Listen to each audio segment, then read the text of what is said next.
우리가 사는 세상은 평화로워 보이는 표면 뒤에 상상조차 하기 힘든 어둠과 관계를 숨기고 있다. 때론 가장 친근해 보이는 이웃이나 회사 동료가 순식간에 스토커로 돌변하여 우리의 일상과 안전을 위협할 수도 있다는 사실은 그 자체로 섬뜩한 공포다. 스토킹은 단순한 집착이나 애정의 극단적 표현이 아니다. 그것은 상대방의 삶을 무너뜨리고 영혼을 잠식시키는 극단적인 폭력 행위이다. 이번 글에서는 4가지 스토커 공포 이야기를 재구성해 살펴보고자 한다. 이 이야기는 허구적 요소를 포함하고 있지만 실제 현실에서도 유사한 사건들이 끊임없이 일어나고 있음을 기억해야 한다. 1. 밤길을 따라오는 발자국 소리. 첫 번째 사례는 지방에서 상경에 혼자 자취하던 여대생의 경험이다. 그녀는 학업과 아르바이트를 병행하며 매일 늦은 밤 귀가해야 했다. 가로등조차 드문드문한 골목길을 걷다 보면 등 뒤에서 들려오는 발자국 소리에 본능적으로 움츠러들곤 했다. 처음에는 혹시 내 발소리가 울리는 걸까? 라고 스스로를 안심시켜 보았다. 하지만 분명 그녀가 멈추면 뒤에서 따라오던 소리도 딱 한 박자 늦게 멈췄다. 이 기이한 상황이 반복되면서 그녀는 자신의 감각이 틀리지 않았음을 직감했다. 더 이상 착각이라 치부할 수 없게 된 것이다. 어느 날 용기를 내어 뒤를 돌아봤지만 골목은 텅 비어 있었다. 그럼에도 불구하고 발자국 소리가 멈춘 타이밍이 묘하게 맞물렸고 그 순간 그녀는 식은땀과 함께 가슴속이 서늘해지는 공포를 느꼈다. 뒤이어 일어난 사건은 더욱 기괴했다. 집 현관문 틈에 꽂힌 작은 메모에는 오늘은 너무 늦었더라. 조심히 들어가 라고 적혀 있었다. 분명 그녀의 귀가 시간을 아는 누군가가 집 앞까지 접근했다는 증거였다. 그녀는 경찰에 신고했지만 돌아오는 답변은 증거가 부족하다는 말뿐이었다. 주변 사람들도 신경 쓰지 말라 거나 도시 생활에 익숙해지면 괜찮아진다며 대수롭지 않게 넘어갔다. 그러나 그녀는 잠을 이룰 수 없었다. 커튼 사이로 뚫고 들어오는 가로등 불빛마저 누군가의 시선처럼 느껴졌다.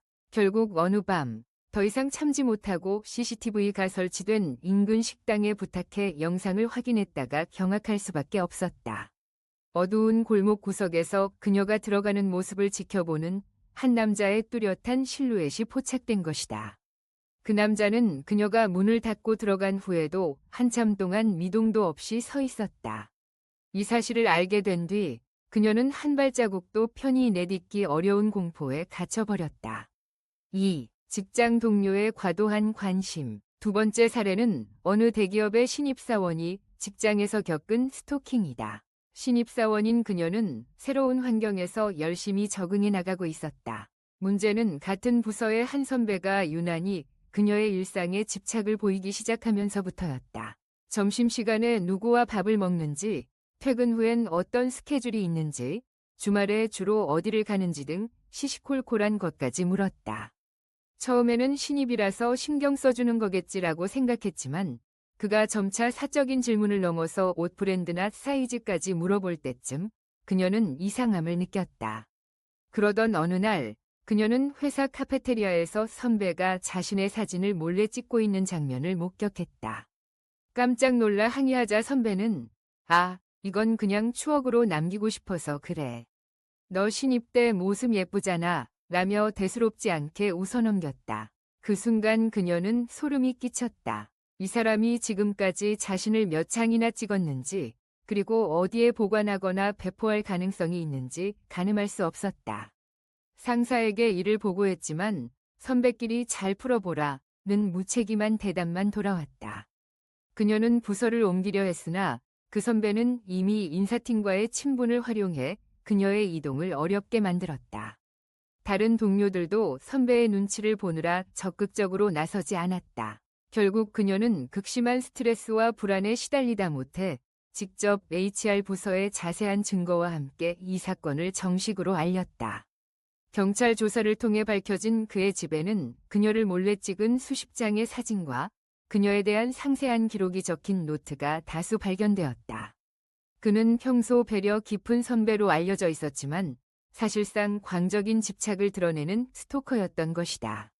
이 사건을 계기로 그녀는 신입사원이 겪을 수 있는 취약함이 얼마나 위험한 형태로 악용될 수 있는지를 뼈저리게 깨닫게 되었다. 3. 온라인에서 스며드는 검은 그림자. 세 번째 사례는 온라인, 특히 SNS에서 벌어진 스토킹이다. 주인공은 SNS 플랫폼에서 일상을 공유하는 인플루언서였다. 그녀는 팬들과 적극적으로 소통하며 사진과 영상을 올렸고 위치 정보도 종종 공개했다. 그러던 중 특정 계정이 반복적으로 모든 게시물에 집착적인 댓글을 다는 상황이 벌어졌다. 오늘 카페 사진, 우리 집에서 걸어서 10분 거리네요. 혹시 지금도 거기 있나요? 라는 식으로 상대는 점점 그녀의 동선을 추적하는 듯한 뉘앙스를 풍겼다. 이 계정을 차단하자 곧바로 새로운 계정들이 생겨났다. 놀랍게도 네가 사진 찍은 거 거울에 비친 배경, 내 집 방이야? 와 같은 은근히 위협적인 댓글이 달리기 시작했다. 한번 온라인 공간에 노출된 정보들은 순식간에 확산되고 누군가의 집요한 집착에 활용될 수 있다는 사실을 그녀는 뒤늦게 깨달았다. 경찰에 신고해도 상대는 VPN 등 우회 경로를 활용해 흔적을 지우며 집요하게 쫓아왔다. 그녀가 가장 두려웠던 순간은 내가 너를 직접 찾아가면 어쩔 건데?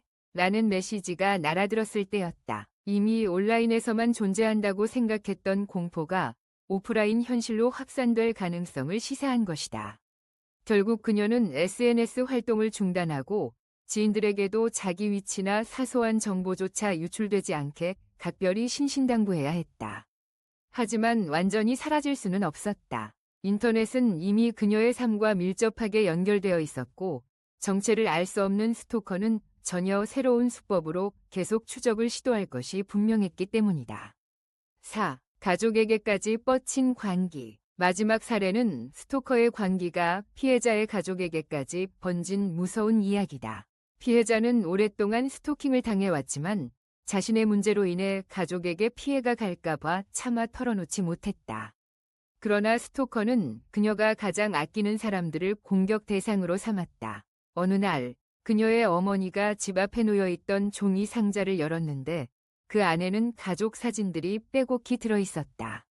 그것도 일상생활을 영위하는 순간순간을 뒤에서 몰래 찍은 듯한 사진들이었다. 더 무서운 것은 그 사진 뒤에 적힌 메시지들이었다. 네가 사랑하는 사람들, 나도 관심이 많거든 이라며 가족 전체를 위협하는 내용이 포함되어 있었다. 이 일로 인해 피해자의 가족들은 공포에 떨 수밖에 없었다. 가족들이 이사를 결정해 새 집으로 옮겼지만 한 달도 채 지나지 않아 또다시 이상한 편지가 날아들었다. 주소가 외부로 새어나갈 리 없다고 믿었던 피해자는 경악했고 가족 모두가 두려움에 밤잠을 이루지 못했다. 결국 경찰이 전면에 나서고 나서야 스토커의 정체가 밝혀졌다. 그는 과거 피해자와 같은 학교를 다녔던 사람으로 한때 가깝게 지냈던 사이라 가족처럼 느꼈다고 진술했다. 그러나 그가 저지른 행위는 결코 호감의 표현이 아닌 관기 어린 폭력 그 자체였다. 그로 인해 가족과 이웃까지도 장기간의 공포에 시달려야 했으며 피해자는 오랜 시간 정신적 트라우마에 시달려야 했다. 눈에 보이는 신체적 폭력만이 전부가 아니라 일상을 파괴하고 가족들을 오가매는 심리적 폭력이 얼마나 무서운 것인지를 여실히 보여준 사례였다. 이렇게 재구성한 4가지 스토커 이야기는 결코 과장된 공포담만이 아니다. 실제로 우리 주변에서는 이보다 훨씬 더 악랄하고 무서운 스토킹 범죄가 발생한다. 스토커들의 특징은 집요함, 교묘함, 그리고 피해자의 안전망을 무력화시키는 치밀함에 있다. 온라인에서 시작해 오프라인으로 이어지기도 하고 사내에서 조용히 접근해 개인 정보들을 확보하기도 한다. 혹은 오랜 지인을 가장해 가족에게까지 그 마술을 뻗치기도 한다. 스토킹 범죄는 피해자를 극도로 무력화시키고 일상이라는 가장 기본적인 평온을 송두리째 빼앗아간다.